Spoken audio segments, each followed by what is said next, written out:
Bien, buenas tardes. Buenas tardes a todas y a todos. Ante todo, bienvenidos a Alicante, a la Comunidad Valenciana. Y bueno, vamos a empezar la primera sesión de debate de esta 12ª reunión anual del Foro para la Gobernanza de las TIC en Salud, que hablará de la gobernanza, o querremos hablar de la gobernanza ante el avance de los servicios digitales en la atención primaria y comunitaria. Permíteme que me presente, soy Miguel Ángel García, gerente del Departamento de Salud Alicante Hospital General de la Consejería de Sanidad Universal y Salud Pública de la Comunidad Valenciana y seré, como pueden ver, el moderador de esta sesión. Agradezco al comité organizador, a la Sociedad Española de Informática de Salud y a todos los que han colaborado en la organización de este foro su invitación a moderar esta sesión de debate y a los miembros de la mesa, como no, y a todos ustedes su asistencia y participación activa en la misma. Tenemos una parte importante que será la participación, que estoy convencido que va a ser interesante para todos. Como verán en el programa, la duración total de la sesión es de 90 minutos, distribuidos con una breve presentación, intentaré no hacerla demasiado extensa, de posicionamiento, primero del foro como tal y de la sesión de debate, y después de cada panelista, que tendremos una duración aproximada en total de unos 30 minutos. Posteriormente tenemos un tiempo de debate, de discusión, con unas cuestiones que plantearé yo como cuestiones generales, en las que intentaremos entre todos dar respuesta a algunas cuestiones referentes a la gobernanza ante el avance de los servicios digitales en atención primaria y comunitaria, abriéndose posteriormente un turno de preguntas y de diálogo con todos ustedes, y posteriormente cerraremos la sesión con algunas conclusiones breves, no dará tiempo para mucho más, y con esto ya pasaremos a la siguiente sesión. Participan en esta sesión de debate, y lo hago brevemente porque posteriormente los presentaré cuando hagan su presentación inicial, don Santiago García Blanes, don Francisco Javier Turumbay Sanz, doña Ana Miquel Gómez, don Imanol Gago, don Ignacio López Portilla y doña Montserrat Domínguez. Gracias a todos ellos y ellas por su participación. El objetivo de esta sesión es reflexionar sobre cómo coordinar y gestionar el avance de los servicios digitales en atención primaria y comunitaria. Permítame decirles que yo toda mi vida profesional he trabajado en el ámbito de la atención primaria y también de la especializada en este momento desde hace unos 7 años en una gerencia de un departamento, pero entiendo que la atención primaria es lo que es el centro del sistema. Se puede discutir sobre esto, pero para mí es el centro del sistema. Los nuevos servicios digitales que se pongan en marcha deben actuar como eje vertebrador de las organizaciones sanitarias para que la asistencia sea integral, cercana y continuada, logrando una mayor eficacia, efectividad y eficiencia en los cuidados de salud de las personas y la comunidad. Esto nos lo dice ya la propia organización del propio foro. El análisis que se realice para la definición de los servicios digitales es necesario tener en cuenta los nuevos roles asistenciales que se pueden crear y la reorganización de los procesos y equipos de trabajo existentes. Todo ello para contribuir a la mejor gestión de la demanda y garantizar la calidad asistencial. Es fundamental garantizar la coordinación con el resto de servicios digitales que se creen o que existen en este momento para garantizar esta continuidad asistencial entre niveles y que se pueda medir el avance de los servicios digitales a través de indicadores y resultados. Todos sabemos que sin evaluación realmente no sabemos lo que estamos haciendo ni si estamos llegando donde queríamos ir. La estrategia digital de salud digital del Sistema Nacional de Salud, como se ha comentado anteriormente, aprobada en el Consejo Interterritorial en diciembre del 2021, se desarrollará en el periodo 2021-2026 y busca contribuir al buen nivel de salud de la población, a mejorar ese nivel, a fortalecer el sistema sanitario público mediante la capacidad transformadora de las tecnologías sanitarias, de las tecnologías digitales, dirigidas a las personas, profesionales de la salud, organizaciones proveedoras de servicios de salud y agentes relacionados. Debe ser, por lo tanto, el marco de referencia para la transformación del Sistema Nacional de Salud de una forma armónica y coordinada. Y solo para hacer una breve introducción a lo que es la atención primaria, lo que es la salud digital en el ámbito de la atención primaria, algunas actuaciones que deberemos desarrollar y que seguro que discutiremos y hablaremos sobre ellas a lo largo de la sesión, es capacitar e implicar a las personas en el cuidado de la salud mediante estas tecnologías y facilitarles su relación con los servicios sanitarios, promoviendo la participación y fomentando la corresponsabilidad. La participación es un elemento fundamental que tenemos que tener en cuenta en los servicios sanitarios y no siempre hemos llegado a conseguirlo como debíamos. Debemos facilitar la accesibilidad, se ha comentado también anteriormente en la presentación, a través de herramientas digitales de comunicación, especialmente en pacientes crónicos, en zonas alejadas, zonas remotas o personas con dificultades de desplazamiento a su centro de atención primaria, teniendo en cuenta, por tanto, la capacitación digital. Debemos de incorporar herramientas que mejoren la gestión del tiempo de los profesionales, desburocratizar el sistema, agilidad en la información clínica, facilitar la relación con los pacientes a través de sistemas no presenciales cuando ello sea posible.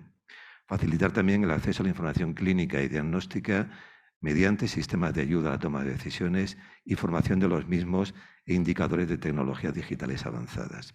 Implantar herramientas de relación entre profesionales y ámbitos asistenciales, incluido el sociosanitario, que favorezcan la continuidad asistencial, seguridad del paciente y eficiencia. Hablar también de la adecuación de la población asignada a los profesionales y para ello hemos de tener en cuenta la estratificación y la carga de morbilidad y vulnerabilidad social que tenemos en cada ámbito social. No todas las zonas de salud de nuestra comunidad, de nuestro país, son lo mismo. Desarrollar, como no, la historia de salud digital, no solo historia clínica, sino historia de salud, integrada, interoperable y centrada en la persona y en el paciente. Y por último, hacer una transformación digital también en procesos no clínicos, procesos de gestión de los servicios de salud, como gestión de pacientes, seguimiento de la actividad y ocupación de los servicios, gestión económica, personal, contratación, etc. No voy a hablar mucho más, creo que sería extenderme en exceso, solamente es una presentación de aquellos aspectos que consideramos que son fundamentales para hablar de las TIC en el ámbito de la atención primaria. Y empiezo con la presentación de los ponentes, harán una breve introducción cada uno de ellos y empezará don Santiago García Blanco, director general de Transformación Digital y Relaciones con los Usuarios de la Consejería de Sanidad del Gobierno de Cantabria. Es ingeniero de telecomunicaciones, es MBA por SEUNE, con más de 24 años de experiencia laboral en el sector de las TIC, tanto en la dirección de proyectos como en implantación de tecnología y transformación digital. En su vida privada, además, tema muy importante, es una labor importante en el tema del mundo de la Asociación de Pacientes, donde ha sido fundador y primer presidente de la Asociación Española contra las Meningitis de 2016 a 2019 y además fue director general de Desarrollo e Innovación Tecnológica de la Consejería de Industria del Gobierno de Cantabria. Tiene la palabra. Muchísimas gracias. Muchas gracias, Miguel Ángel. Parece que... Sí, ahora. Sí. Muchas gracias, Miguel Ángel. Muy buenas tardes a todos. En primer lugar, agradecer a la SEIS y a los patrocinadores, por supuesto, la celebración de este evento y la invitación a participar. Y bueno, ya poder dar pues nuestro punto de vista desde Cantabria y de la relativamente corta experiencia, ¿no? A nivel personal, implicado directamente, ¿no? en la gestión de las TIC sanitarias. Llevo desde el año 2019, 3 años, pero bueno, que me han servido, han sido muy intensos, lo aseguro, y bueno, por lo menos, bueno, pues si os sirven de algo las reflexiones, pues las aportamos hoy aquí, ¿no?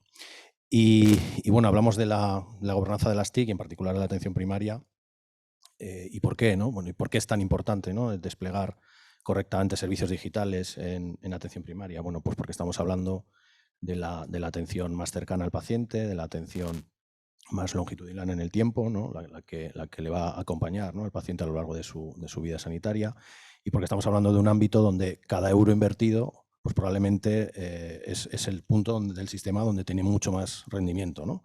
para la sostenibilidad del mismo, ¿no? Y por tanto, bueno, todos conocéis la pirámide Kaiser permanente, ese 5-10% de pacientes más complejos, más pluripatológicos que generan el 50, el 80% del gasto, del consumo de los recursos. Y por eso es muy importante a esos pacientes tenerles bien identificados, bien tratados, prevenir, ¿no? sus reingresos, etcétera, etcétera. Bueno, no hace falta que os lo cuente, ¿no?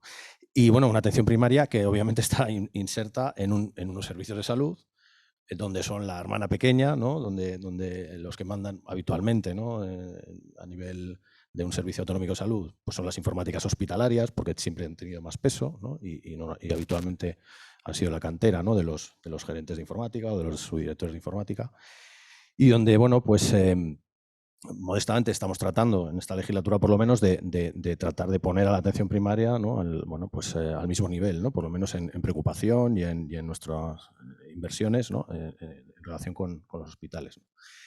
Y bueno, todos sabemos, tenemos un sistema sanitario bueno, que es fraccionado, pero que eso tiene cosas buenas y algunas no tan buenas. No es bueno porque fomenta la innovación, fomenta la competencia sana, ¿no? entre entre hospitales, entre servicios, y eso ayuda, ¿no?, a mejorar, por supuesto, el sistema sanitario, pero donde obviamente, y sobre todo si hablamos de sistemas de información, tenemos los servicios autonómicos de salud que ejercer pues, una coordinación pues, para garantizar un poco la eficiencia del sistema, ¿no?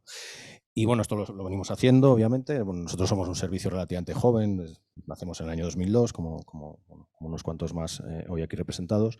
Y bueno, en nuestro caso, por ejemplo, no tenemos organizaciones sanitarias integradas. La primaria es un mundo aparte, ¿no? ¿Vale? Totalmente. Esto en Cantabria en particular fomenta mucho ese sentimiento, ¿no?, de empresa aparte, ¿no?, dentro del servicio de salud, que lo cual, bueno, pues es una dificultad añadida cuando tienes que gestionar asuntos de atención primaria.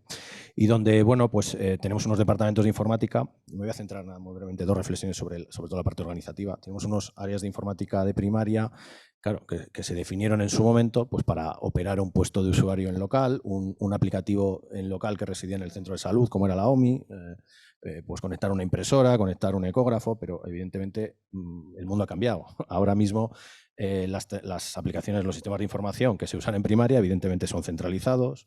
Estamos usando ya pues, clouds, primero las privadas, y ya nos estamos yendo a las públicas, pues con los Amazon de turno, etcétera, porque no nos caben los datos, evidentemente, los data centers. Y las competencias pues cambian. O sea, ya es que necesitamos perfiles que tengan capacidad de manejo de datos, de estadística. La IT, el puesto de usuario en las telecomunicaciones es una commodity absolutamente, no se puede subcontratar, o no necesitamos ese tipo de perfiles, por ejemplo. Entonces hay un cambio total, ¿no?, en el rol de la informática, también de atención primaria, exactamente igual que le pasa a la de los hospitales, ¿vale? Y donde yo creo que las informáticas estatutarias, digamos, tanto a nivel hospitalario como de primaria, tienen que ocupar su terreno y no dejarse comer el terreno por los bioinformáticos de turno pagados por la industria farmacéutica a través de un ensayo clínico, que están al final manejando los datos de genómica, de los servicios más avanzados de los hospitales, pero simplemente porque la informática estatutaria está renunciando a cubrir ese rol, ¿no?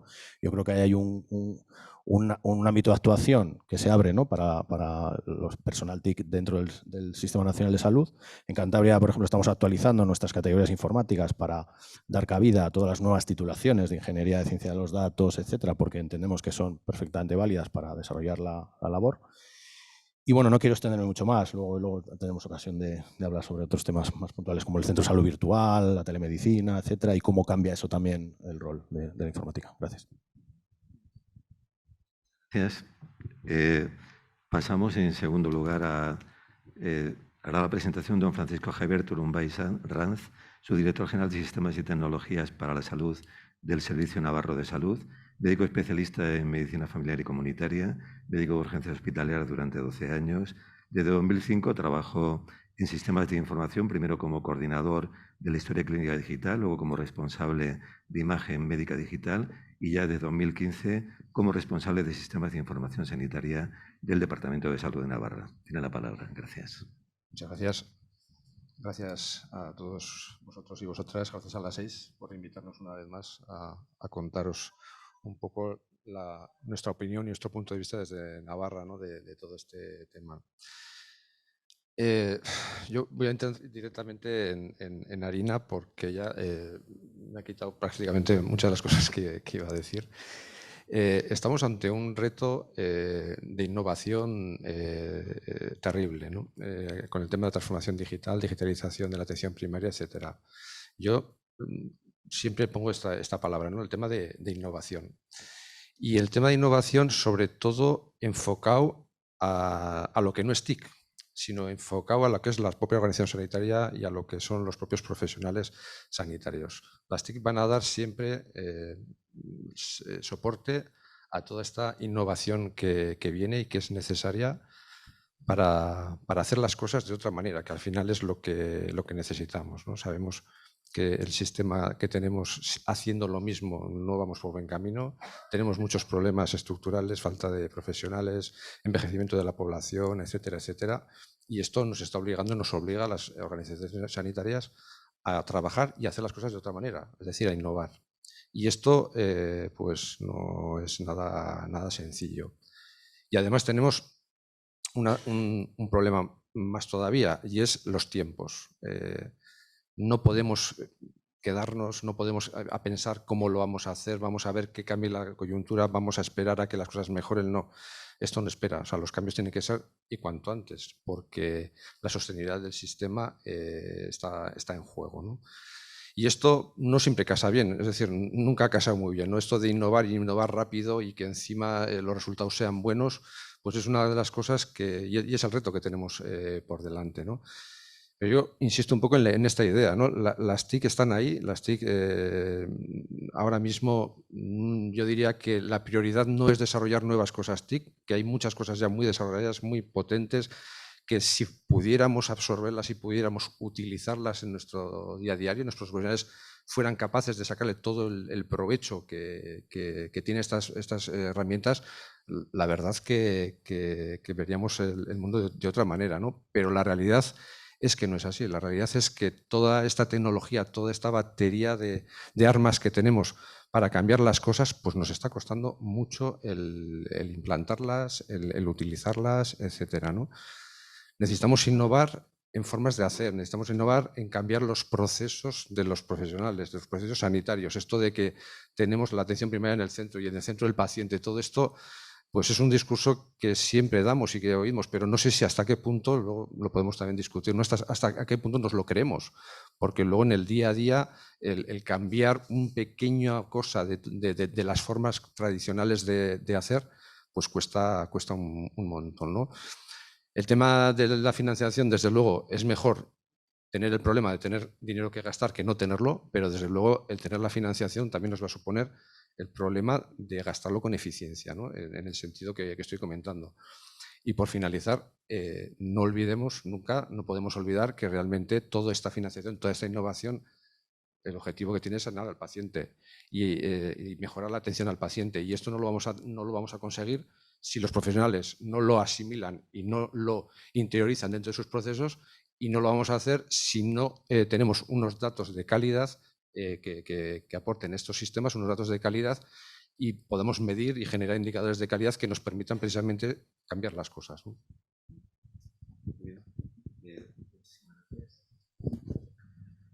Vale, tienes ahí. Quitamos entonces este.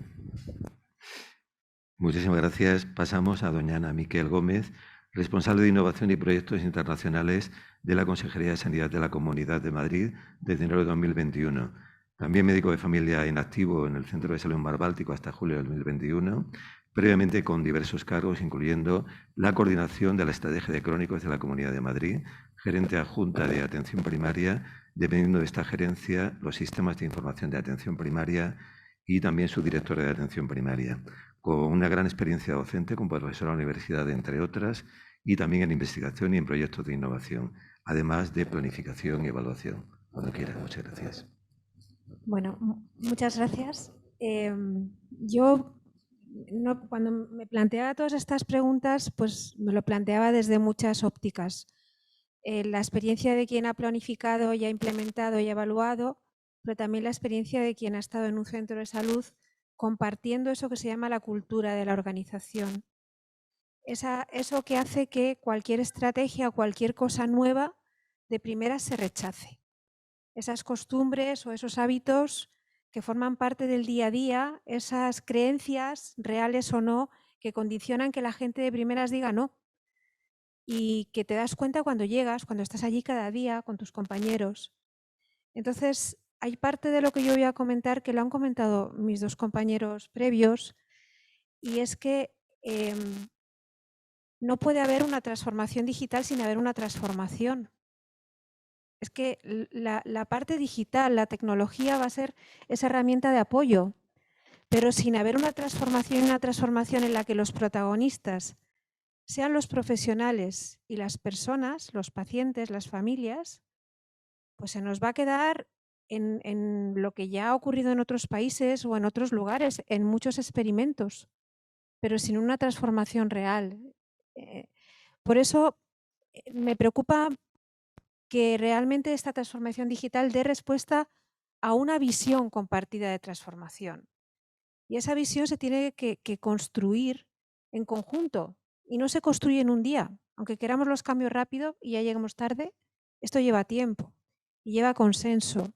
y lleva a ponerse en los pies del otro, ¿no? No debemos olvidar la tensión que tiene la atención primaria. Esa tensión existe y a veces se confunde con que la atención primaria no quiere introducir nada nuevo.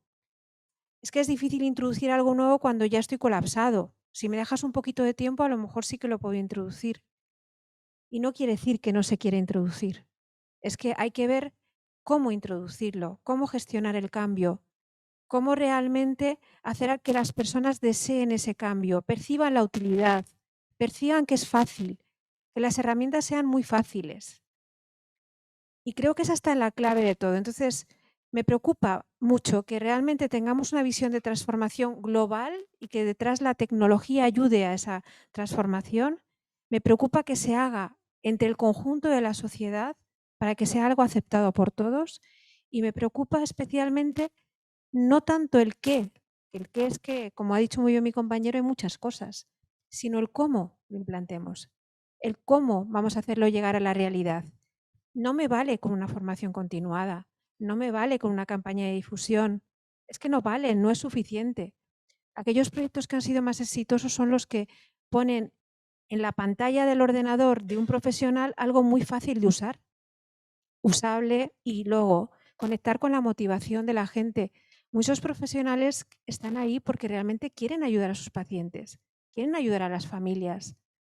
Yo comentaba antes con Lola que en el centro de salud nos encontramos como con una curva de Gauss, donde hay gente brillante, donde hay gente que está quemada. Y hay un montón de gente que depende de lo que le puedas ofrecer, se mueve hacia un lado hacia otro. Tenemos que conseguir que esa masa de gente se mueva hacia el lado adecuado. Y eso es gestión del cambio. Eso es una visión compartida. Y eso son herramientas que facilitan el cambio. Y creo que por mucho que queramos una digitalización, que todos se nos ocurren las mismas cosas, esto solo va a llegar si realmente ahondamos en esas otras cosas que creo que son las que pueden facilitar que esto pase de la idea o del experimento a la realidad del día a día. Muy bien, muchísimas gracias. Pasamos a don Imanol Gago Alonso, enfermero de atención primaria en Osakidetza del País Vasco. 20 años como enfermero, 4 años como supervisor del ambulatorio solo coche, siempre me cuesta a mí esto de pronunciarlo, ¿vale? De la Organización Sanitaria Integrada de Bilbao Basurto, del Servicio Vasco de Salud. 3 años de trabajo como miembro del equipo consultor de la Dirección General de Osakidetza para el desarrollo de la aplicación de cuidados de enfermería OSONAIE. Muchas gracias. Como tienes la palabra. Muchas gracias, Miguel Ángel. Nada, agradecer a la sociedad, a las 6, la invitación. Y bueno, cuando me invitaron, digo, y el motivo de la invitación, digo, claro, estoy en todo, siempre estoy en todos los berenjenales, estoy en todos los cambios, estoy en todas las propuestas que nos hacen, sobre todo en avance tecnológico. He sido siempre muy entusiasta de la tecnología y del cambio y de lo que estamos viviendo, ¿no? Yo tengo que hablar de las bondades del sistema donde estamos trabajando, porque estamos trabajando con una historia sanitaria integrada en la actualidad, y cambiar y dejar el papel a pasar a tener a nuestra disposición cualquier dato clínico en cualquier punto de atención al paciente con toda, o sea, perdón, en el mismo momento, en el mismo instante, nos da una seguridad para la atención al paciente, una seguridad de datos que estamos manejando, y que todo esto va en beneficio de la atención a nuestros pacientes. Estamos viendo ese proceso de cambio, estamos integrando también los centros sociosanitarios con la misma visión, ¿no? El tener esa información del paciente en todo momento. Sobre innovación, siempre que hay algo nuevo, pues bueno, pues ahí estamos, con el equipo que me suele acompañar. Estamos pilotando tablets en la atención domiciliaria, en la atención primaria, para poder tener los datos clínicos en el mismo domicilio de los pacientes. Y esto ha sido una sorpresa porque ha sido muy bien acogido por los profesionales en la atención primaria. Comenzamos primero con la atención a pie de cama en los hospitales para tener la información a pie de cama, y vieron desde la organización que podíamos tener un uso dentro de la atención primaria, y le estamos implantándolo, y con unos resultados muy buenos de uso. Todas estas innovaciones, siempre el el enfoque que le buscamos o que le busco yo a la hora de trabajar a la hora de gestionar el trabajo para el paciente es que me sea útil, que realmente me aporte valor. Sí que es difícil el cambio, la gestión esa del cambio, ¿no? El cambiar las cosas siempre se han hecho así, ese clic que hay que pedir a los profesionales, y sí que estamos en un momento muy, muy complejo para pedir ese clic. Pero yo creo que pues, aparte de un proceso de implantación de una nueva tecnología, aparte de una buena formación continuada, un seguimiento, es decir, hay que mostrar que eso realmente va a redundar en un beneficio. Y yo creo que los profesionales están aceptándolo muy bien. Esos cambios que estamos viviendo, pues bueno, poquito a poco. ¿Eh?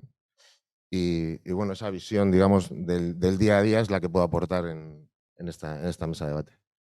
Muchísimas gracias. Gracias. Pasamos a don Ignacio López Parrilla, director de Relaciones Institucionales y Desarrollo de Negocio de Philips Ibérica, ingeniero de telecomunicaciones, con programas de formación complementaria en INSEAD. Ha desarrollado su actividad profesional de tecnología médica durante más de 30 años, siempre en empresas de ámbito global. 14 años en Hewlett Packard, donde llegó a ser director general de la División de Sistemas Médicos para España y Portugal. Desde 2002 ha desarrollado funciones directivas de Philips Ibérica, tanto en España como a nivel europeo, miembro de la Junta Directiva de FENIN en los sectores de tecnología y salud digital y miembro del patronato de la Fundación Signo. Tira la palabra. Pues muchísimas gracias. Bueno, yo creo que mi reflexión complementa, al ser el único representante de la tecnología sanitaria, de los sistemas de información clínicos, voy a hacer una reflexión que creo que nos puede ayudar en cierto modo, sobre todo en este foro, es los servicios digitales en primaria asociados al empoderamiento diagnóstico. Todos hemos oído hablar ahora que lo que nos tenemos que hacer es resolver al lado del paciente, dar la capacidad al médico de familia de tomar decisiones allí donde está el paciente. Y esto lleva a muchos de estos sistemas de información asociado un mundo híbrido de sistemas de información y de tecnología médica, equipamiento médico, tecnología que sueles tener unos aspectos algo distintos de lo que estamos acostumbrados a trabajar con estos servidores y nuestras formas. Entonces, este es un área que yo creo que mi aportación en este sentido es que hace ya bastantes años que existen soluciones que están funcionando y en algunos casos tenemos ejemplos muy relevantes de un retorno tanto en beneficios para la salud como beneficios económicos y sin embargo no se han extendido suficientemente. ¿Por qué? Ahí es donde viene quizá el área de decir, estamos en un entorno en el que normalmente el convencer a transformar, como decías, hacer una gestión del cambio por un colectivo muy elevado en sus formas de trabajo son un reto, porque no es un quick win, no es un beneficio inmediato, porque es colectivos muy amplios. Entonces, elementos como la transformación o la digitalización de pruebas muy básicas, como el electrocardiograma, que es quizá una de las pruebas junto con el laboratorio y la imagen de rayos de placa de toras de las más extendidas, la única que hoy no está digitalizada en muchos sitios. Hemos pasado a la digitalización, pero claro, la digitalización en muchos casos es la foto, el PDF. Eso no es una digitalización que nos ayude a usar el dato como deberíamos estar pensando en estos momentos. Es decir, utilizar, como ha utilizado alguna comunidad autónoma, las medidas, los datos de este sistema para ver las desviaciones del QT corregido en momentos donde el coronavirus, los tratamientos iniciales se veía que eran tóxicos para el corazón. Es decir, este elemento no podemos sacarle un PDF. Entonces, donde voy es que, ¿cuál es el problema? Porque si hay soluciones en el mundo de la gestión de electrocardiográfica como un elemento que combina atención primaria y atención especializada o hospitalaria, como casos de Murcia, que han trabajado de una forma excelente a la hora de definir el paciente cardiovascular, o casos como en Baleares, donde han sido capaces de reducir en 45 minutos el tiempo desde la detección de un infarto hasta la entrada a hemodinámica, 45 minutos son muchas vidas, en un síndrome coronario agudo. Con estas evidencias de retorno clínico y de retorno, digamos, de gestión, ¿por qué no ser extendido? Yo creo, y ahí está un poco el elemento a discutir, creo que es el factor humano. El factor humano que afecta a los directivos que tenéis que a veces tomar decisiones que son un poco incómodas porque es un área un poco tierra de nadie. Está el mundo clínico, está la sangre, está el electro, está el aparato, está el equipo médico, mientras yo me siento muy cómodo en mi CPD trabajando con mis servidores y otro es un área como más cómoda para mí. Por lo tanto, creo que es un área que deberíais, y os animo a capitalizar, porque lo que es importante no es trabajar en las soluciones tecnológicas que están, sino en la gestión del cambio, en la definición de procesos que con la digitalización permitan transformarlo, como hemos visto estos dos ejemplos que decía, y ser capaz, digamos, de esa bravura a la hora de enfrentar situaciones que no van a ser cómodas. Luego también está el factor humano del profesional. Y creo que has mencionado algo. Es decir, a veces nos encontramos algunos profesionales que defendiendo los derechos adquiridos y un poco evitar que cambien mi rol y mis derechos de trabajo, lo que están realmente es tapando un miedo al cambio, una posición de confort y un interés de no cambiar de esa solución. Por tanto, la gestión de recursos humanos es fundamental para ello. Por tanto, la conclusión, y digo para después entrar, es que las tecnologías existen en gestión de electrocardiografía, existen en espirometría, en EPOC, pacientes crónicos. Es que ya hace años que venimos hablando de todo esto, hace mucho tiempo que están y no se van extendiendo. La ecografía, que es otro elemento también, yo creo que el que más empodera, ¿no?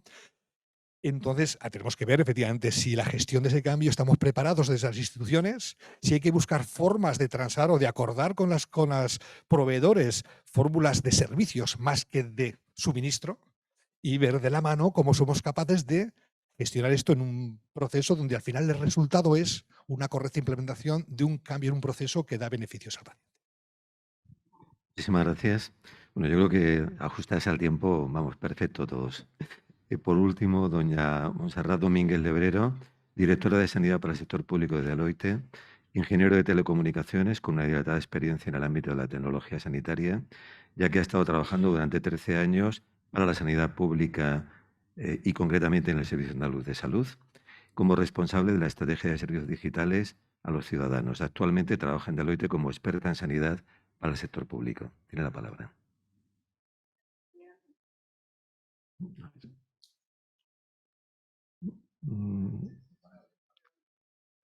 A ver ahora. ¿Ahora? Sí. Bueno, buenas tardes a todos. En primer lugar, agradecer a las 6 que nos haya dado la oportunidad de estar aquí en este foro, compartiendo mesa con profesionales de la talla de los que nos acompañan esta tarde. Y bueno, yo, por esto de haberme tocado la última en intervenir, pues muchas de las reflexiones que traía preparadas pues ya se han dicho, ¿no? Y además muchas de ellas las comparto. Así que, bueno, incidir en aquello que a mí me parece importante, ¿no? Que, bueno, no es ninguna novedad que estamos actualmente inmersos en un proceso de transformación importante. Yo recuerdo no hace mucho, ¿no? Un profesional sanitario allegado que compagina su actividad asistencial con la definición funcional de los sistemas de información y que me decía, es que realmente estamos viviendo un momento histórico, ¿no? Porque es que es ahora cuando se va a realizar de verdad la transformación digital del sector salud. Y bueno, realmente es verdad, ¿no? Estamos viviendo un momento histórico, pero tenemos por delante un reto importante, pero yo creo que también una gran responsabilidad, ¿no? Todos los agentes que de alguna manera vamos a participar en este proceso, pues tenemos la responsabilidad no solo de afrontarlo, sino de hacerlo bien. Y ahí pues cada uno tendrá su papel, ¿no? La administración, la parte que le toca de la toma de decisión y de garantizar que se ofrece el mejor servicio público posible a la población y, bueno, y la parte de las empresas que trabajamos para el sector público, pues acompañando y aportando valor a la administración en esa tarea, ¿no?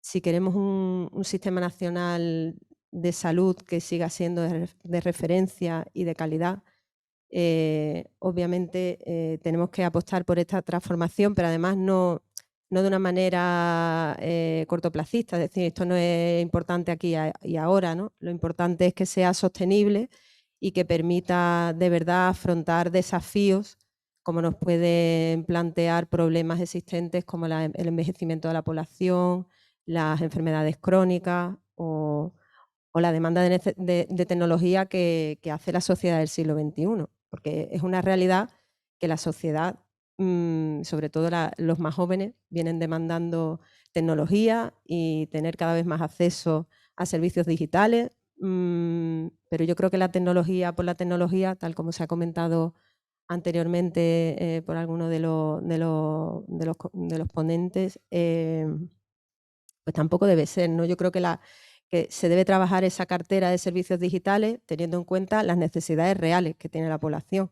y ahí pues segmentar, porque no todos los segmentos de la población tienen las mismas necesidades ni las mismas capacidades, ¿no?, de acceder a la tecnología. Y ahí pues habrá que trabajar en diferentes líneas de actuación, mejorar el acceso a los servicios, que ese acceso no solo sea más fácil, sino que además sea seguro, cosa que no es sencilla. Trabajar en la usabilidad de los servicios digitales, en capacitar tanto a profesionales como a ciudadanos, ya se ha mencionado anteriormente, ¿no? Es fundamental esa gestión del cambio. En fin, un montón de la gobernanza del dato y diferentes cuestiones que, bueno, que luego vamos a debatir también a lo largo de la sesión y tampoco me quiero extender más. Yo me quedaría con el mensaje de que efectivamente tenemos por delante un gran reto, pero también tenemos que asumir todos los que estamos aquí, que de alguna manera vamos a participar, una gran responsabilidad. Muy bien, muchísimas gracias. Hemos acabado la fase de presentación casi individual de cada uno de los miembros de la mesa y vamos a pasar a la segunda parte, que habíamos dicho que durante 45 minutos intentaremos plantear algunas cuestiones que intentaremos dar respuesta pues cada uno de nosotros según nuestro punto de vista. La primera de ellas sería el planteamiento de que la nueva atención primaria que está emergiendo y que estamos viviendo ya de forma muy activa, lamentablemente también desde el año 2020, desde el inicio de la pandemia COVID-19, pero también previamente ya avanzaba de alguna forma más tímidamente, de una forma mucho más lenta y probablemente con menos fuerza de lo que lo está haciendo en este momento. Los sistemas de seguimiento en el domicilio y atención remota van a ser o son en este momento un elemento clave. Es una pregunta. Relacionado con ella, ¿tienen el apoyo de los profesionales asistenciales, de aquellos que están en el ámbito de la atención primaria, en el día a día, en la parte directa de la atención? Y lo más importante, ¿tienen el apoyo de los ciudadanos? Podemos empezar por quien queréis. Vamos dando turno de palabra según... Bueno, esta es una pregunta. Bueno, con COVID, además, por la obligada, digamos, no presencialidad, ¿no? O cierre de las consultas y de los centros de salud, pues esto se ha puesto pues de mucha actualidad, pero es algo que evidentemente eran tecnologías que estaban ahí disponibles y donde, bueno, pues todos hemos leído y en revistas y las innumerables pilotos, ¿no?, que se han venido desarrollando en los últimos 10 años demostrando, ¿no?, la mejora en resultados en salud a pacientes a los que se les hace un seguimiento, ¿no?, sobre todo en cronicidades concretas, complejas, etcétera, ¿no? ¿Qué nos encontramos, sobre todo los que venimos desde fuera con impulso? Venga, vamos a cambiar, vamos a ayudar a transformar la sanidad. Y además, telecos, ¿no?, que hay unos cuantos aquí en la mesa, ¿no? Venga, joder, ¿qué más queremos, no? ¿Qué sistemas de sensórica, telemonitorización, telecomunicaciones? Además, bueno, tenemos un país que tiene una extensión de banda ancha pues inmejorable, o sea, de las mejores del mundo. Y resulta que luego te encuentras con que te sientas con el servicio del hospital o te sientas con la dirección médica de primaria y por supuesto no lo quieren ni en pintura. ¿Pero por qué? Porque volvemos a lo que ha comentado antes Ana, ¿no? Que es que si no cambiamos la organización, si no generamos nuevos roles para atender a los pacientes de otra manera diferente, o sea, la tecnología, o sea, no podemos venir con el solucionismo tecnológico, ¿no?, a tratar de cambiar la sanidad, cuando tenemos que abordar previamente y de manera consensuada, como bien ha dicho, ¿no?, este tipo de servicios, ¿quién los va a atender? ¿Qué capa de servicios logística va a existir, por ejemplo, para llevar el dispositivo a casa del paciente, recogerlo si se estropea, atenderle por teléfono si le falla? O sea, es necesaria incorporar nuevas capas de servicios, que en muchos casos pueden ser subcontratadas, no hay ningún problema para ello, y trabajar de una manera en la cual los profesionales, lógicamente, no se vean sometidos a una presión extra, ¿no? Es que, por un ejemplo, en cardiología nos decían, dice, o sea, ¿qué me vas a meter? ¿El ECG de no sé cuántos pacientes y tal? Y digo, igual tengo un problema hasta jurídico o judicial, ¿no? Porque queda registrado el dato de que ese señor le iba a dar un infarto y yo no he hecho nada, ¿no? ¿Por qué? Porque no tengo mi organización preparada para atender esa información que me llega extra, ¿no? Entonces, bueno, yo creo que está muy bien antes lo que ha comentado, que es necesario abordarlo en conjunto, ¿no? O sea, estas tecnologías están ahí, están disponibles, pero claro, es que requiere previamente de un cambio de filosofía de cómo atendemos a los pacientes, ¿no? Creo que... Hay publicaciones al respecto. Quiero decir que está demostrado que intentar telemonitorizar a alguien que no lo necesita y no lo quiere no funciona. Y los experimentos que han intentado eso, pues se han quedado en experimentos porque la gente se cansa y deja de usarlos.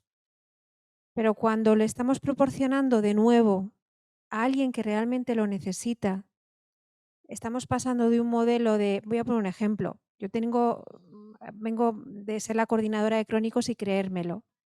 Y a mis pacientes crónicos complejos, aquellos que tenían un riesgo alto de ingreso, de reingreso, de ir a la urgencia, pues yo les explicaba, mire, a partir de ahora le vamos a hacer un seguimiento diferente, yo y la enfermera. Y usted, como tiene esta insuficiencia cardíaca, pues vamos a hacer seguimiento de estas variables, del peso, de la tensión. Le vamos a llamar periódicamente, pero si antes ve que algo de esto se deteriora, puede contactar con nosotros. Y lo apuntaban en un cuadernillo. Al cabo de pocos meses es que te traían rápidamente el cuadernillo a la familia.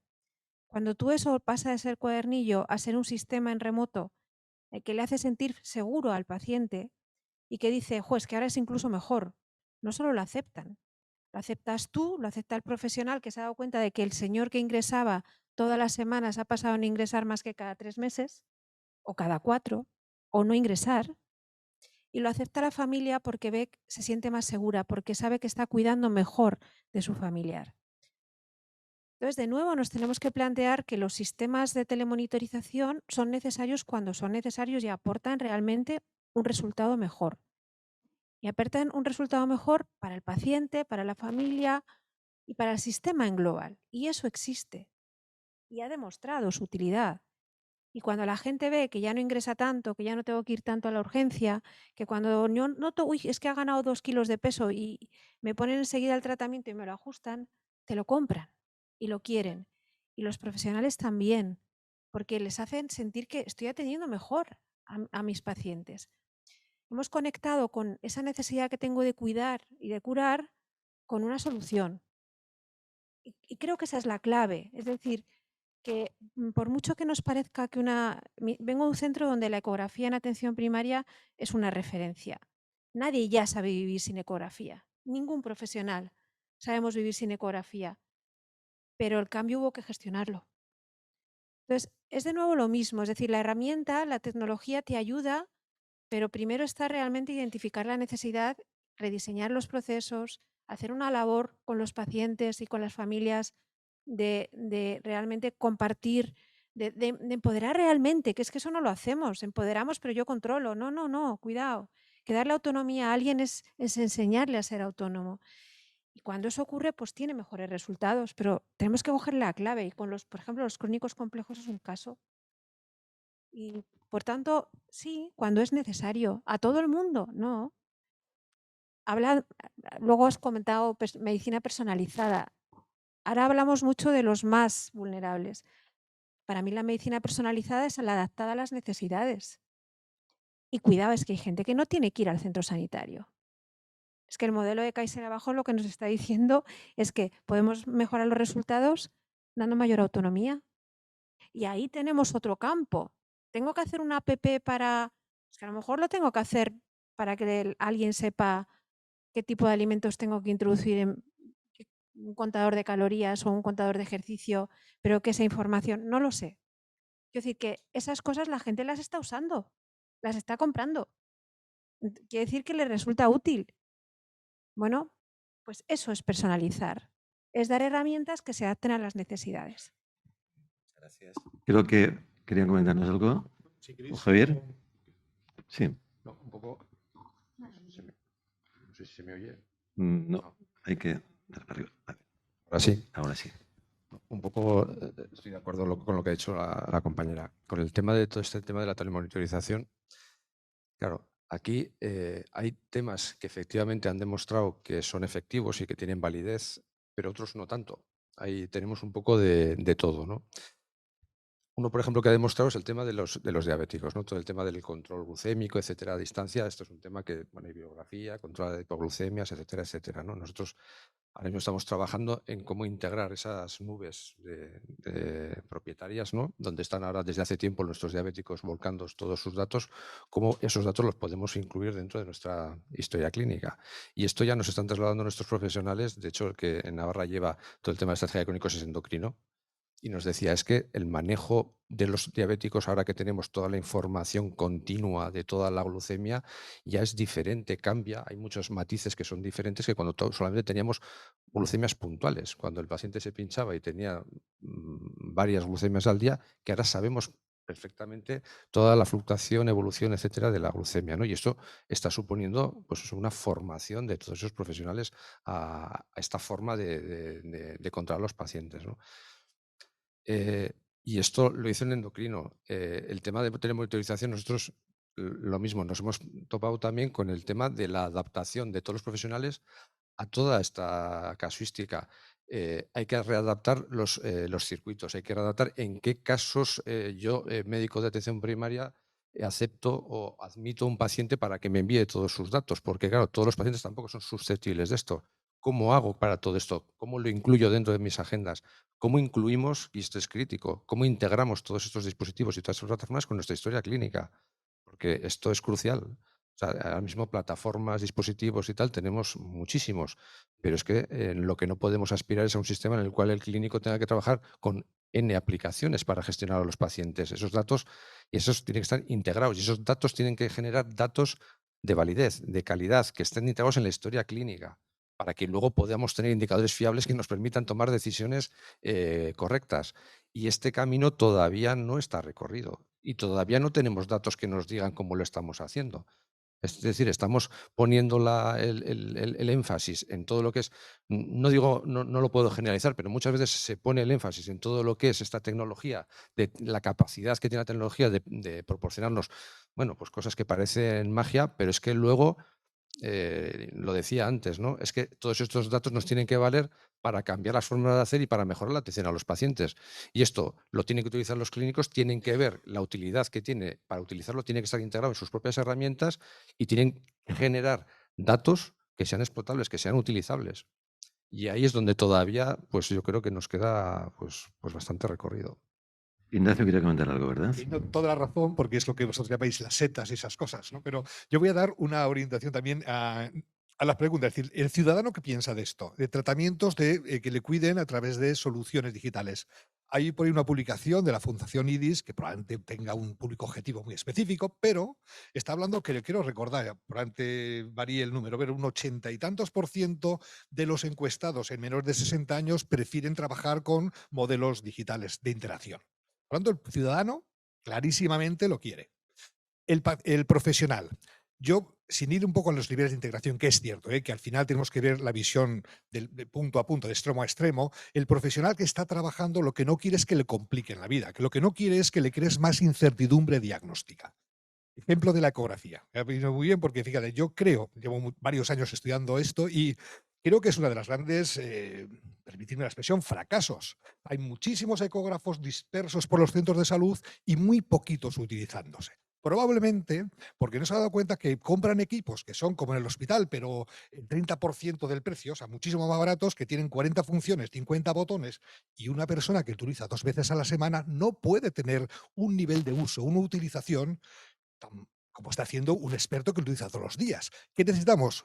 Un equipo de un botón que me simplifique la vida, que me dé rápidamente una solución, que no me cree dudas para tomar una decisión, porque si tengo dudas, lo abandono.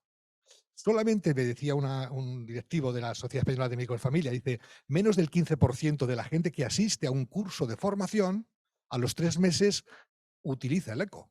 Si hay un nivel de fracaso tremendo a la hora de la adopción. Entonces, algo tenemos que hacer aquí. Es verdad que las tecnologías, sean de telemonitorización, sean de lo que, si no ayudan realmente de una forma simple, sencilla, al médico de familia a tomar decisiones, no se van a utilizar. Luego, efectivamente, como dice Francisco Javier, tienen que estar integradas porque tienen que ser parte de un todo. Pero en la base, ¿no? Del profesional, el reto es hacer que le ayude y no pensar que es el hombre orquesta, que es hábil en múltiples cosas de la utilización. No, así no funciona. Con Montserrat, sí, creo que querías hablar tú primero. Sí, gracias. Sí, bueno, yo comentar dos cosas. Bueno, con respecto a la pregunta en abierto inicial, ¿no? De cómo el COVID nos había llevado a toda esta situación, pues efectivamente el COVID ha acelerado muchas cosas que hace mucho tiempo eran impensables. Es decir, que si nos quedamos con la parte positiva de esta pandemia, pues probablemente los servicios de salud en los últimos 2 años han avanzado a un ritmo que no hace mucho, hace 3, 4, 5 años, era impensable. Y yo creo que hay que aprovechar esa inercia, ¿no? Y efectivamente no todo vale, ni todo aplica, porque todo depende de las circunstancias, del momento y del segmento de población al que te dirijan. Yo en mi etapa anterior, además, he tenido la oportunidad de trabajar específicamente en el tema de crónicos y coincido con lo que se ha comentado, ¿no? Al final, la tecnología es un apoyo, es un soporte, pero esto es un proceso de gestión del cambio y de cambio de mentalidad total dentro de la organización, porque al final es cambiar el modelo asistencial, pasar de un modelo de asistencia totalmente reactivo, que espera que el paciente llegue por la puerta de urgencia o por una consulta porque ya tiene un problema grave y ya lo único que se puede hacer es atenderlo, a pasar a un modelo totalmente proactivo donde se hace un seguimiento específico del paciente y en función del tipo de paciente que tengas delante, porque luego, como ya se ha comentado, hay diferentes tipos de pacientes crónicos y no todos están no todos son igual de complejos ni todos son igual de vulnerables, y hay algunos que tienen más riesgo que otros de descompensarse. Por ejemplo, en el caso del proyecto de seguimiento que se planteó en Andalucía, pues, por ejemplo, el tema de la telemonitorización, pues no aplica a todos. No aplica a todos ni aplica a esos en todo momento. Aplica, cuando acaba de recibir un alta hospitalaria, porque es cuando es más vulnerable y donde tiene sentido que se le haga un seguimiento mucho más directo, porque así evitarás que posteriormente ingrese o ingrese en un plazo de tiempo muy corto, ¿no? Y ahí hay evidencia clínica, efectivamente. Yo creo que al final es eso, las tecnologías deben apoyar, pero deben apoyar en aquellos momentos y en aquellas situaciones donde realmente se vea que aportan, ¿no? ¿Tienen el apoyo de...? A ver, el apoyo de los profesionales, hombre, en el momento de la implantación sí que somos un poco, pues eso, la resistencia que tenemos a ese cambio, ¿no? Que hemos hablado antes, y sí que nos genera ciertas dudas. Una vez yo los procesos que he vivido de telemonitorización, Telepoc, insuficiencia cardíaca, ahora Chronicle con los servicios sociales municipales, es decir, al final, en principio dudábamos que la población que en una edad ya son crónicos, son mayores, no iban a aceptar este tipo de atención, pero vimos que se adaptaron a tener un smartphone en casa, un pulsímetro inalámbrico, un tensiómetro inalámbrico. Entonces, la verdad que fue muy bien tomado por los sanitarios. Sí que nos creaba faltaba ese salto de calidad, digamos, del dato. Tengo que volver a registrar ese dato, me genera más trabajo ese dato, me genera esa integración total de las aplicaciones en una base de datos común o en esto, que bueno, que por lo que sea, hasta donde sea, se está trabajando en tener todo eso centralizado, ¿no? Y ahora con un nuevo proyecto, con los servicios sociales municipales, pues bueno, con una serie de cuestionarios y tal, pues bueno, hemos visto que también las alertas que generan a los médicos, bueno, hay un aviso, se anticipan a ser posible para evitar ese ingreso, anticipan la atención, ¿no? Entonces la gente lo aceptamos, o sea, se acepta a nivel, tanto como trabajador como profesional, aceptamos es como un avance y un avance importante que evita muchos reingresos y una atención mucho más cercana al paciente, porque el paciente luego cuando hablas con ellos y con la familia lo viven así, como más cercana. El médico está atento, mi enfermera está atenta a lo que me pasa, me llama, ¿no? Pero nos falta esa parte de integrar todos esos datos, que no genere más trabajo al profesional para que por lo menos sea tomado de esa manera más cercana y más usable. Muchas gracias. Vamos a cambiar un poquito de escenario y hablar también, naturalmente, de atención primaria y comunitaria, pero dentro del ámbito del área de gestión y área de la administración, ¿no?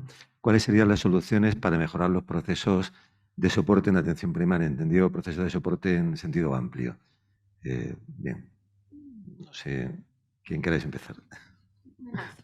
Ana, sí. Antes yo creo que ha salido, no sé si ha sido en la inauguración, y estamos pensando todos en los procesos de gestión clásicos y cómo transformar procesos de gestión clásicos en procesos más informatizados, más accesibles, con tecnología de fondo. Pero yo creo que hay que dar un paso más. O sea, yo creo que si realmente queremos una atención primaria transformada, también tenemos que transformar el papel de las unidades administrativas. Y no podemos seguir haciendo lo mismo apoyado en tecnología, sino que a lo mejor realmente una unidad administrativa es una unidad de información, atención al paciente, que puede contribuir a gestionar cosas desde la necesidad del paciente.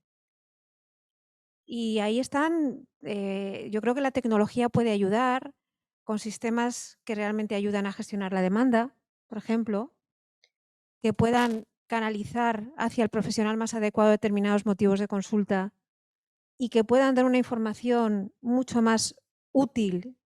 Y eso lo hemos visto en todos los call centers durante el COVID, profesionales asesorados, profesionales que no tenían una formación médica previa, eran capaces de dar una información muy útil. Si se ha hecho con el COVID, ¿por qué no se puede hacer con los motivos de consulta más frecuentes de atención primaria? Y eso es una transformación. De nuevo vuelvo a pensar en, transformemos el papel, los procesos y el papel que tienen los profesionales y ayudemos a que la tecnología ayude. Entonces, claro que está muy bien que yo pueda hacer una tarjeta sanitaria más rápida, que la gestión de la cita sea mucho más sencilla, que pueda obtener información, pero además, a lo mejor puedo dar un papel mayor a las unidades administrativas, que además, de hecho, yo creo que como siempre puede haber resistencia al cambio, pero si de nuevo volvemos a dar algo útil y fácil de utilizar y en el cual se sienten bien apoyados, con una buena gestión del cambio, ¿por qué no ahondar en eso, no? Muy bien. ¿Alguien más? Un comentario rapidísimo, Claro. porque yo creo que hay dos tipos de atención primaria. Yo no soy médico, por tanto, a lo mejor si digo una tontería, me perdonáis.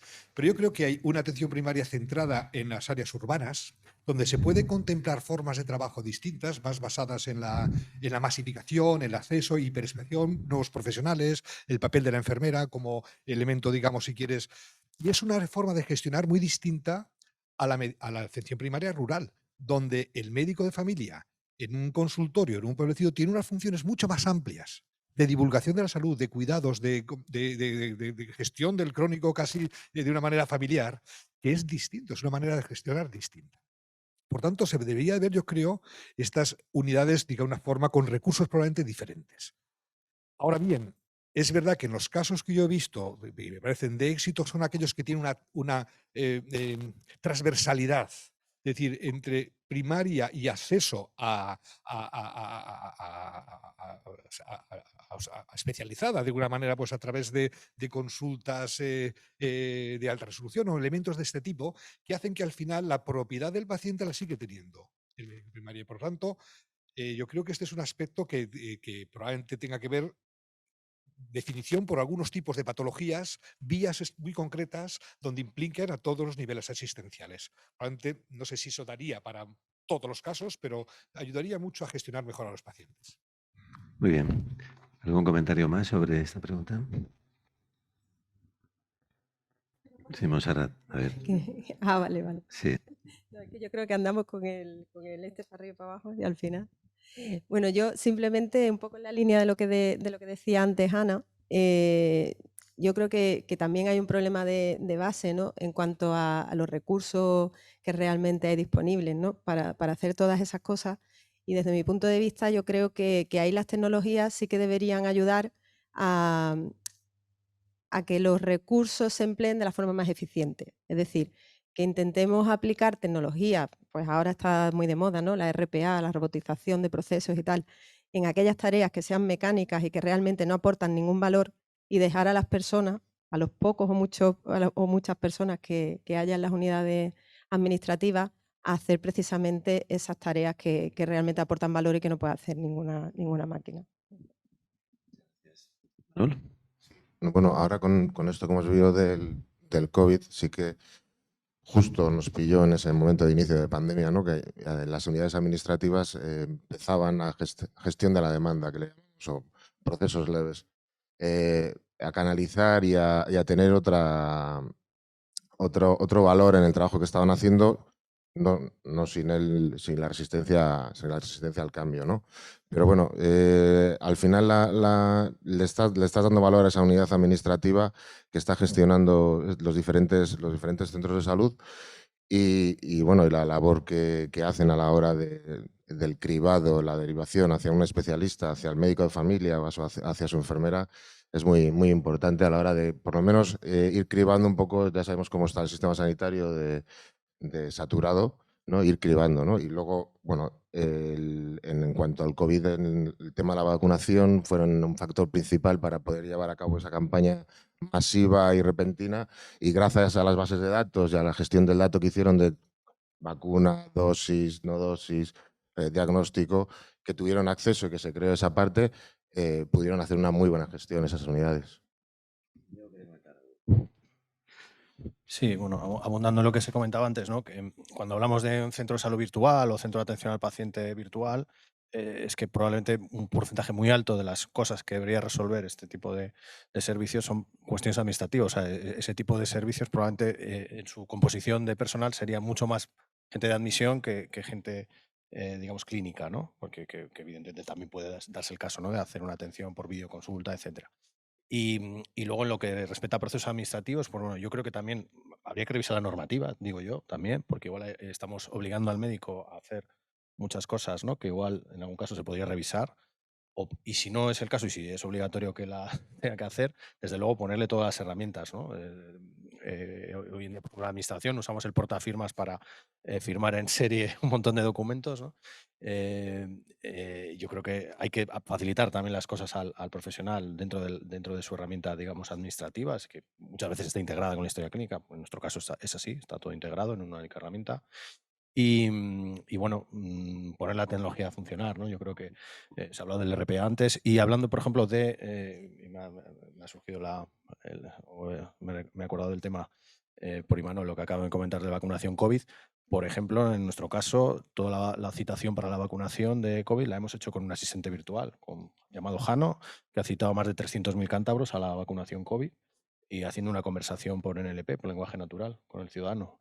Y ha podido citar a personas de 60, de 70 años, de 80 años, o sea que se puede hacer. O sea, hay tecnología disponible para reducir la carga administrativa. Pues fijaros las horas de llamadas, ¿no? De nuestro personal de admisión o de enfermería que nos hemos ahorrado, ¿no? Con este proyecto, por ejemplo. Gracias. Sí, no, muy brevemente, con el tema de la gestión de la demanda al centro de salud, etcétera, tecnológicamente volvemos otra vez, ¿no? Soluciones hay un montón. Yo esto cuando se lo comentaba en mi comunidad a los responsables de atención primaria, vamos a poner algo, pero es que no tenían definidos, no eran capaces de, precisamente también por lo que comentaba, ¿no? El compañero de qué ponemos en la zona rural, qué ponemos en el otro lado, cómo gestionamos esto. No tenían nada claro esos circuitos realmente, y más después del tema de la pandemia, cómo definirlos, ¿no? Realmente con el tema de COVID, aquí hay una cosa que a mí me gusta siempre decir, ¿no? Vale para este tema y vale para el resto, ¿no? Con el espíritu COVID que había se pudieron hacer muchas cosas, y ahí había la motivación que tenía todo el mundo, desde los profesionales hasta el último profesional, porque había algo que les motivaba a hacer las cosas de forma diferente, y ahí sí que han innovado. Vamos, hoy hemos innovado a marchas forzadas, invirtiendo lo que hiciera falta, cambiando las formas de trabajar. Se han hecho cosas impensables, han trabajado por procesos, se han puesto de acuerdo unidades diferentes, cosa que si no hubiese sido por la pandemia llevábamos años intentando que se pusieran de acuerdo y no lo conseguíamos. Oye, llegó el COVID y lo consiguió, pero ha pasado el COVID, entre comillas lo de ha pasado el COVID, ya hemos visto a Noemí antes, pero bueno, ha pasado, gracias a Dios, y todo esto se ha relajado. se ha relajado y yo creo que una de las magias, uno de los claves de todo esto tendría que ser recuperar ese espíritu COVID, no por la motivación de la pandemia que causaba muertos, sino por la motivación de un sistema sanitario que necesita de lo mejor otra vez de los profesionales. No a la forma de COVID, porque eso es insostenible, está claro, esto tuvimos ya 2 años y con 2 años yo creo que ya vale, ¿no? Pero sí que tendríamos que de alguna forma ahí engarzar, ¿no?, con los profesionales para hacerlos partícipes de estas inquietudes que tenemos todos, ¿no? Decir, oye, es que os necesitamos otra vez para cambiar de hacer las cosas, para volver otra vez a innovar, como hiciste ya en el COVID, con otros ritmos, con otra esto, pero es que la sociedad lo reclama ya. Entonces cambiamos ahora también, vamos a pasar a hablar de algo muy relacionado, que es la integración entre atención primaria y otros niveles. Y no hablo solo del ámbito hospitalario, que también, obviamente. ¿Qué opinamos sobre esto? ¿Hasta dónde debe llegar la integración? Solamente tenemos una historia de salud digital, debemos de tener otros instrumentos. ¿Qué opináis? Bueno, Ana creo que quiere intervenir. Bueno, desde hace años yo soy miembro de la Fundación Internacional de Atención Integrada, con lo cual es un tema que a mí me preocupa especialmente, ¿no? Cuando se habla de integración, hubo una vez un británico que me dijo, ¿y qué es eso de integración? Porque era como que la palabra integración tenía como no sé cuántas definiciones y probablemente si aquí preguntamos qué es integración, nos van a salir un montón de definiciones. Entonces, lo primero es que incluso la OMS hizo una definición de lo que es integración, que es esa atención coordinada desde la promoción de la salud hasta el final de la vida, dentro y fuera del sistema sanitario y alrededor de las necesidades de las personas, ¿no? Y no habla de que la integración tiene que ser que tengamos el mismo presupuesto o la misma estructura directiva. Esos son ya niveles de integración, ¿no? Hay una cosa que se llama el Integrated Care Rainbow o algo así, que es el arco iris de la integración. Y hay una serie de elementos, no siempre los elementos que han integrado las estructuras han sido los más exitosos, pero sí que hay una serie de elementos dentro de la integración que parece, por lo que hay de estudios, voy a hacer un pequeño, nos teníamos que dedicar a estudiar más lo que tenemos, ¿vale? Y a evaluar más lo que tenemos. Y lo podemos hacer, lo hacen organizaciones que son mucho más fragmentadas que las nuestras. En Estados Unidos, con la reforma Obama, se convirtió en un campo de experimentación. Y fue porque decidieron evaluar cosas como modelo de atención primaria allí. Y hay una organización que se llama, por ejemplo, la Commonwealth Fund, que evalúa servicios de salud. Y hay metodología para eso. Y yo creo que organizaciones científicas deberían de poner énfasis en eso, en evaluar cosas para realmente decir, esto ha demostrado que es efectivo o no. Y bueno, y con eso, bueno, pues simplemente decir que sí hay un nivel de integración que ha demostrado que logra mejores resultados al final. Y logra mejores resultados en lo que podríamos llamar incluso impacto en salud, impacto en costes sanitarios, en experiencia profesional o en experiencia del paciente. Y fundamentalmente es compartir objetivos, hacer procesos transversales y hacer sistemas de comunicación y compartir información. Volvemos al COVID. En el COVID, ¿qué es lo que funcionó? Pues aquello que nos permitía compartir información. ¿Y qué es lo que no funcionó? Pues aquello en el que la información no fluía de un lado para otro.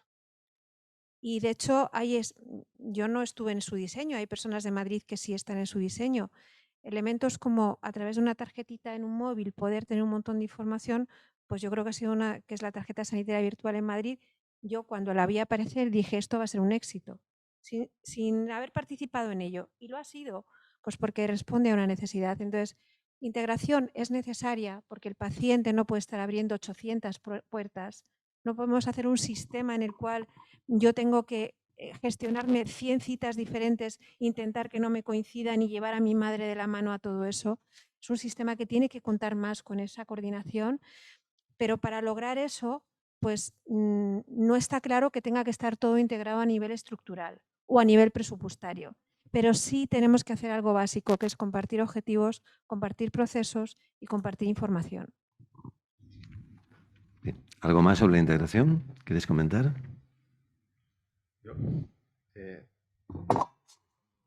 Estando de acuerdo con lo que comentas, ¿no? Claro, yo no sé cuántos de aquí de la sala han puesto un proceso integrado entre primaria y especializada en un sistema de información. Es terriblemente complicado.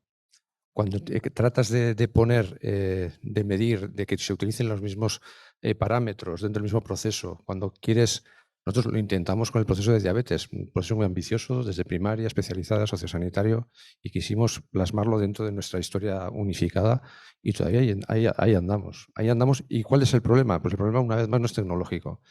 El problema es que cuando le dices al endocrino que tiene que cambiar la forma de registrar, cuando le dices al nefrólogo que tiene que registrar en ese sitio para el diabetes, cuando le dices al oftalmólogo que lo tiene que hacer de esta manera, cuando le dices a la primaria, pues ahí chocamos una vez y otra vez y otra vez y otra vez, ¿no? Y ahí queda muchísimo todavía por recorrer.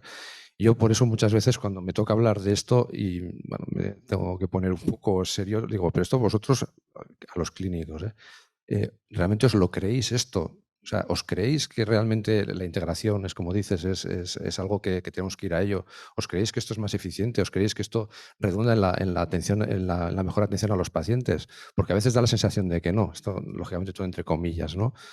Esto supone cambios en la dinámica de los trabajos que realmente cuesta mucho ponerlos en marcha. Y con el tema de los pacientes, ¿no? El COVID ha supuesto una oportunidad terrible. Por ejemplo, en Navarra, el 70% de la población tiene carpeta personal de salud. Esto hubiera sido, antes de la pandemia, teníamos, no sé, 17.000 altas. A día de hoy tenemos más de 300.000. Esto va a ser un cauce y es una oportunidad en la cual decimos, oye, va a ser realmente el único cauce que va a tener el ciudadano navarro de contactar y de poder enviar datos, etcétera, etcétera, al sistema de salud. Y creo que eso es una oportunidad, una de las oportunidades que realmente ha traído la pandemia. Algo más, brevemente, porque nos quedan 5 minutos de exposición global para pasar después a las preguntas del público. Sí, bueno, añadir solamente que, bueno, que lo que decía también Ana, ¿no? Que evidentemente no podemos aspirar a que todos usar la misma herramienta, porque esto es imposible y no existe en ningún país del mundo, ¿vale? Sí es verdad también que en España yo creo que habría que poner en valor que no creo que haya muchos países en el mundo que tengan una historia clínica de atención primaria tan completa como el nuestro, tan digitalizada y desde hace ya muchos años, ¿vale? Eso es un valor que tiene la sanidad pública española, ¿vale? Y que yo creo que tenemos que trabajar en el concepto de la apificación, ¿no? De los sistemas de información y de que, por ejemplo, nos podemos comunicar entre el ámbito de primaria, el ámbito del hospital, el ámbito sociosanitario, que lo estamos trabajando también en Cantabria, y tiene que ser en base a interoperar, ¿vale? Y lo mismo con la historia clínica digital del Sistema Nacional de Salud, ¿vale? ¿Algo más sobre el tema ¿no? En principio, pasamos a la última cuestión, creo que no dará tiempo a mucho más, para hablar de medicina personalizada. Se ha mencionado en la introducción que hemos hecho, tanto en la presentación inicial como yo mismo le he mencionado, como ¿están definidos suficientemente los objetivos de lo que hablamos o entendemos todos lo mismo sobre medicina personalizada? ¿Y están definidos los objetivos que tenemos? ¿Qué podemos hacer para ayudar a los profesionales con las soluciones de las TIC? ¿Alguien se atreve? Ana, seguro. Venga. Ahora empiezo yo. Venga. Empiezo yo, pues.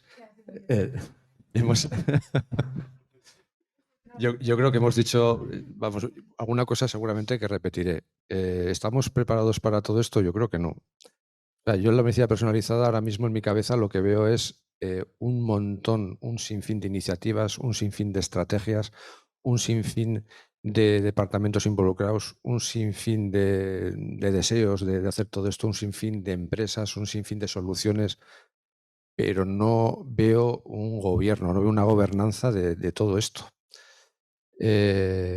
Esto es algo que viene, vamos, que está aquí, que la medicina personalizada ya lleva años que se está haciendo, esto es así, desde muchos servicios, y es algo que viene imparable y es algo que vamos, y además estamos todos deseando de que venga, ¿no? Pero necesitamos aunar todas estas estrategias que tenemos y poner un rumbo a todo esto, porque todos somos todo lo que viene somos incapaces de metabolizarlo, de absorberlo.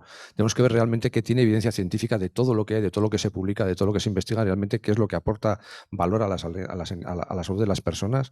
Hay que hacer formación y formación de los profesionales, que esto les está viniendo como un tsunami, no están preparados para todo esto, tanto de especialidad como de primaria, hablo en este sentido de todos, ¿no?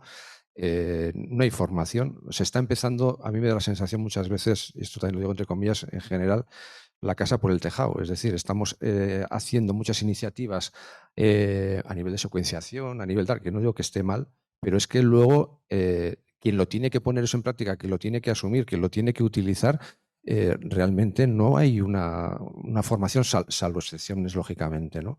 Los clínicos se están encontrando con una información que viene de estudios genéticos, etcétera, de hallazgos, etcétera, que no saben interpretar. Y que les crea además muchísima inseguridad asistencial, incluso jurídica muchas veces, ¿no? Aquí hay que aunar muchas cosas. Hay que aunar no solamente todas estas estrategias que hablamos, sanitarias, innovación, etcétera. Está todo el tema de seguridad, todo el tema legal de todo esto, ¿no? No vale nada que queramos poner la quinta velocidad por un lado y luego resulta que por la parte de la reglamentación jurídica nos venga a poner palos en las ruedas, ¿no?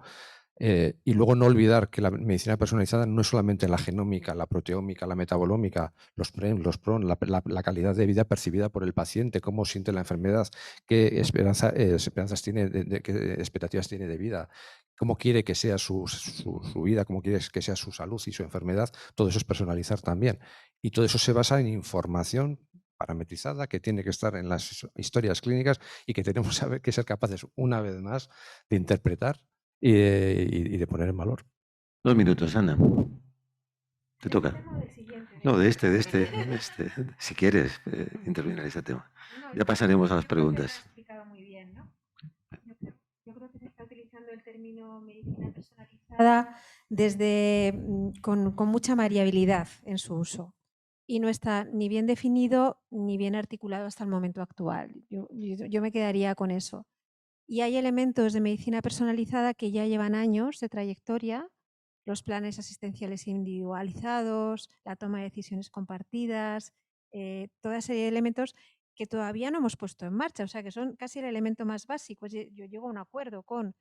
Y esos para mí serían los básicos y luego ahí se han mezclado otras cosas más. Entonces, intentemos definir un poquito más, porque desde el término amplio de adaptar a las necesidades de las personas hasta un término más completo, que ahora parece que tenemos que tener el análisis genómico de cada paciente, pues a lo mejor tenemos que encontrar una serie de elementos o de intervenciones que formen parte de esa medicina personalizada. Yo creo que tenemos incógnitas. Gracias. ¿Algo más? ¿Alguna aportación de los compañeros? Muy breve. Pues vamos con el tiempo justo lo previsto. Nos quedan 15 minutos, pasamos a las preguntas de los asistentes. ¿Quién se anima a empezar?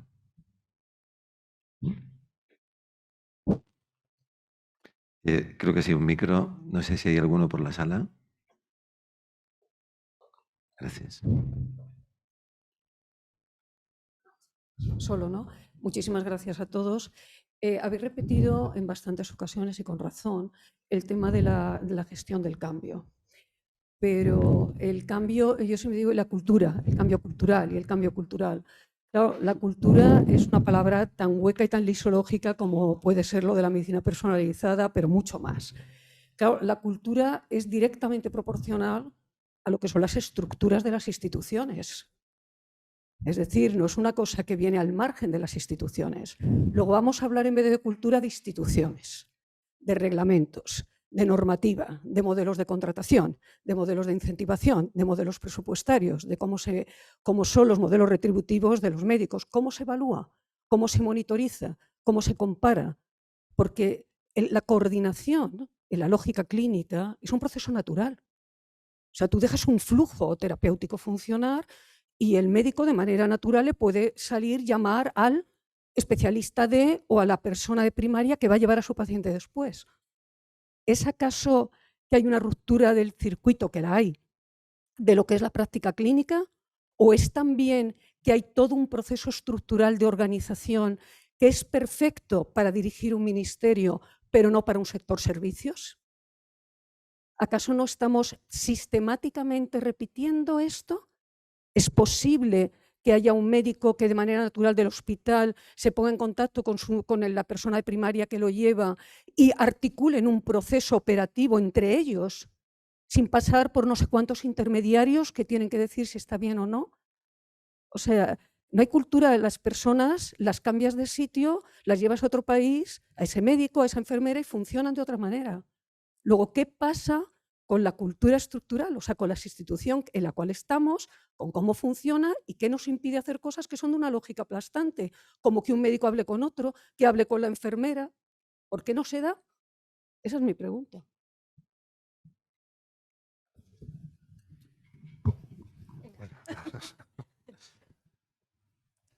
Yo, cuando hablamos de este tema de organización, de cambios culturales, etcétera, claro, yo soy médico, conozco la parte de medicina, ¿no? En la facultad, por lo menos en mi época y hace unos años, pero creo que ahora también, según me llega, ¿no? Se explica el funcionamiento del cuerpo humano, la fisiología, y se estudia la enfermedad, la patología, pero no se estudia el funcionamiento de la organización en general. Esto cada vez va cambiando y yo sé que hay iniciativas ya en algunas facultades que están metiendo todo esto, ¿no? Pero es que es así. Esto, por ejemplo, es cuando tú ves una unidad, y no voy a decir de qué especialidad, y dices, "Jo, estos llevan funcionando toda la vida así. Solamente con un pensamiento vertical, solamente pensando en su servicio, solamente pensando en lo que hace ese servicio, de espaldas al resto de la organización".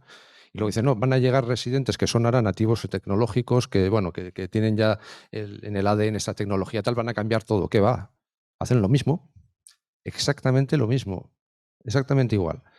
Y esto es algo que se repite tozudamente. Yo no sé cuál es la forma, yo creo que tendríamos que empezar, ya vamos tarde, pero tendríamos que empezar en el pregrado, grado, posgrado, a empezar a cambiar todo esto. Eso por una parte.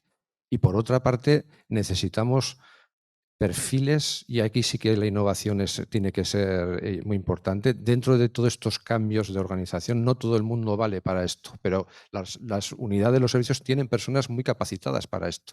Lo que pasa es que tenemos una normativa y unos marcos que muchas veces constriñen todo este tipo de iniciativas, ¿no?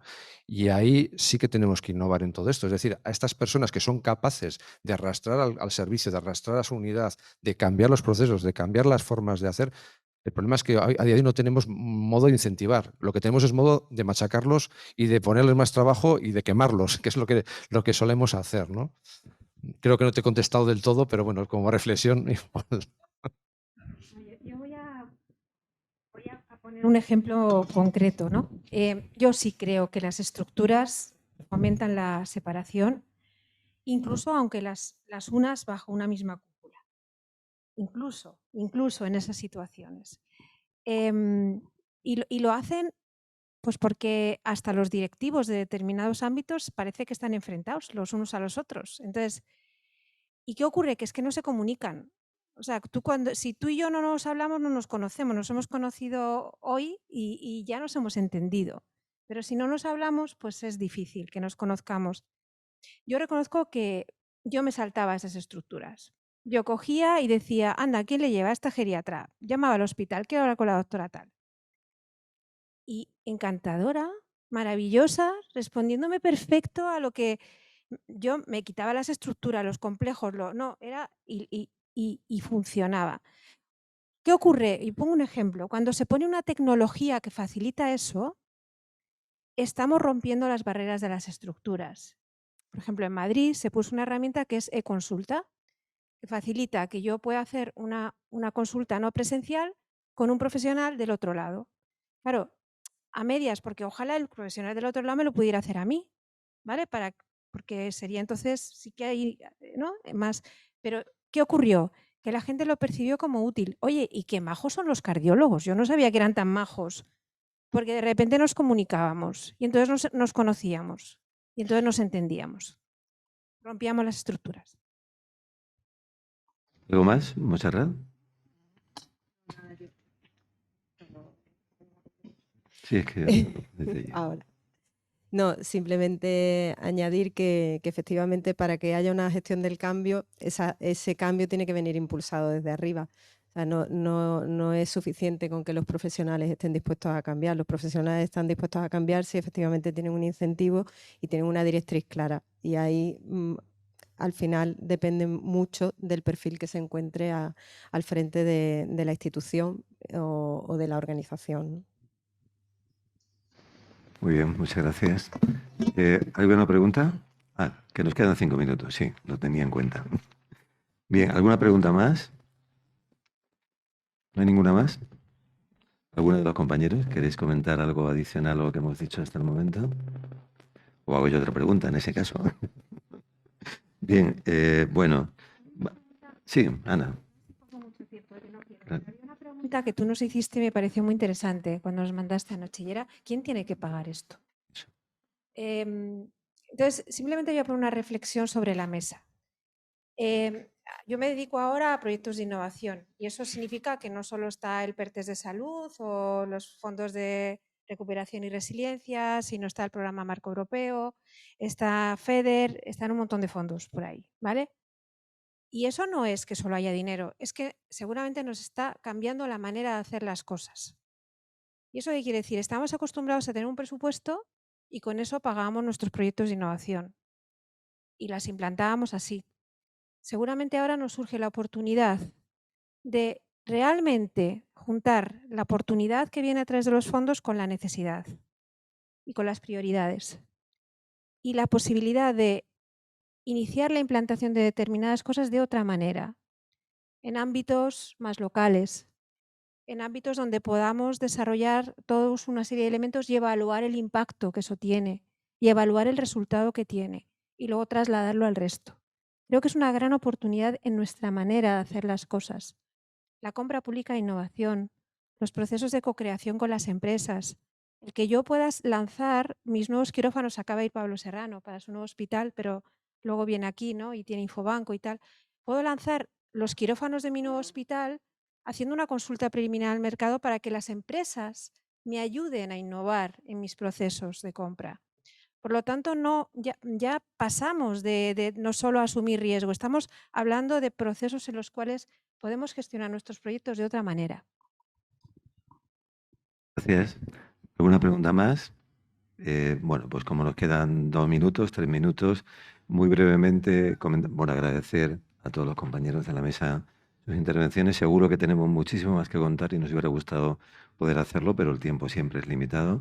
Creo que ha quedado claro que la atención primaria, también la tecnología para ella es importante, que estamos en un momento de cambio y que ese momento de cambio lo tenemos que hacer entre todos, profesionales, pero también con los pacientes, con los ciudadanos, que la tecnología en sí misma no es nada, si no tiene a alguien que impulse este proceso de cambio, esa generación de cambio que estamos todos intentando hacer, que el COVID nos ha ayudado a empujar y a poner en marcha, pero que ese empujón tiene que servirnos para continuar en el camino de integrar, y que la integración es algo muy complejo, que no es nada fácil, lo hemos comentado anteriormente, que parece fácil cuando lo decimos, pero luego es un tema cultural, también se ha comentado, es un tema, las organizaciones como tal tienen que estar preparadas para este cambio cultural, que tenemos que dar un apoyo a los profesionales de forma clarísima, tenemos que capacitarlos también en nuevas tecnologías, tenemos que permitir su formación y que esto cuesta dinero y que el dinero es un dinero público y un dinero que tenemos que